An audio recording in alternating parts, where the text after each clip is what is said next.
আজকে যে বিষয় আলোচনা হবে সেটা হলো আপনার বাড়ির বাস্তু ঠিকঠাক করা। চলুন শুরু করা যাক।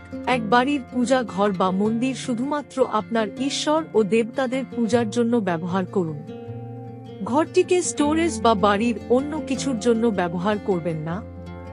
দুই টয়লেট এবং বাথরুম হল এমন জায়গা যেখানে আমরা আমাদের শরীর থেকে বর্জ্য ফেলে দিই, তাই সব সময় পশ্চিম বা উত্তর পশ্চিম দিকে টয়লেট তৈরি করার পরামর্শ দেওয়া হয়।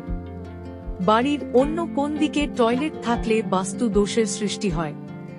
3. আপনার বেডরুমে আয়না থাকবে না এবং বিছানার মুখোমুখি হওয়া উচিত নয়।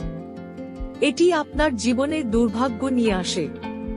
4. বায়ু বিশুদ্ধকারী উদ্ভিদ যেমন অ্যারেকা পাম, পিস লিলি, বিভিন্ন ধরনের পোথো এবং এমনকি স্নেক প্ল্যান্টগুলি বাড়ির জন্য দুর্দান্ত সজ্জা হিসেবে কাজ করে, কারণ তারা আপনার স্থানের বায়ু এবং শক্তিকে বিশুদ্ধ করে।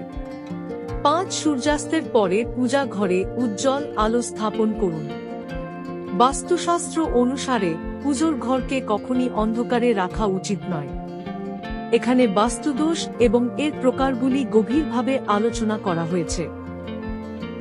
এরকম আরও কাহিনী শুনতে চ্যানেলটি অবশ্যই সাবস্ক্রাইব করবেন, আর ভিডিওটি ভালো লাগলে লাইক করবেন। কমেন্টে হর হর মহাদেব লিখতে ভুলবেন না।